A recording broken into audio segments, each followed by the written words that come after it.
एक गांव में रामू नाम का गरीब किसान रहता था। रामू बहुत मेहनती था। उसकी पत्नी भी एक अच्छी विचार वाली थी। रामू सारा दिन अपने खेत में काम करते रहता था। गरीब होने के कारण रामू के घर में खाने के लिए कुछ भी नहीं था। रामू के पत्नी बोली, ए जी, कब तक हम लोग गरीब रहेंगे?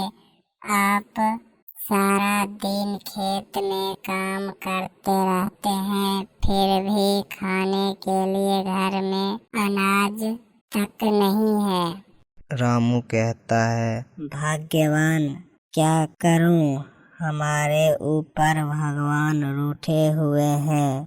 शादी के इतने साल बाद भी एक बच्चा तक नहीं है और न ही हमारी गरीबी कम हो रही है। फिर वे दोनों रात को बिना कुछ खाए सो जाते हैं। अगली सुबह फिर रामू अपने खेत में काम करने चला जाता है। खेत को कुदाल से खोद ही रहा था कि एक मिट्टी का घड़ा अंदर से कुदाल के साथ बाहर आता है। रामू उस मिट्टी के घड़ा को खोल कर देखता है तो उस घड़े में सोने के सिक्के भरे हुए था। रामू घड़ा को लेकर अपने घर जाता है। रामू की पत्नी बोलती है, आज इतनी सवेरे क्यों आ गए?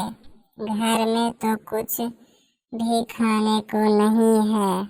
रामू घड़ा से सोने के सिक्के निकालकर अपनी पत्नी को दिखाता है। पत्नी सिक्के को देखकर बहुत खुश हो जाती है और बोलती है, ये कहाँ से आया जी? रामू कहता है, हमारे खेत में ये सोने के सिक्के उपजे हैं, मदद भगवान ने किया है। फिर सोने के सिक्के को लेकर रामू बाजार जाता है और बाजार में सोनार के यहाँ उस सिक्के को बेचकर घर में खाने के लिए कुछ राशन लाता है। फिर वे शाम पति पत्नी खाना बनाकर अच्छे से खाते हैं। कुछ ही दिनों में वे सोने के सिक्के बेचकर अपनी गरीबी को कम कर लेते हैं और अच्छी जिंदगी जीने लगते हैं।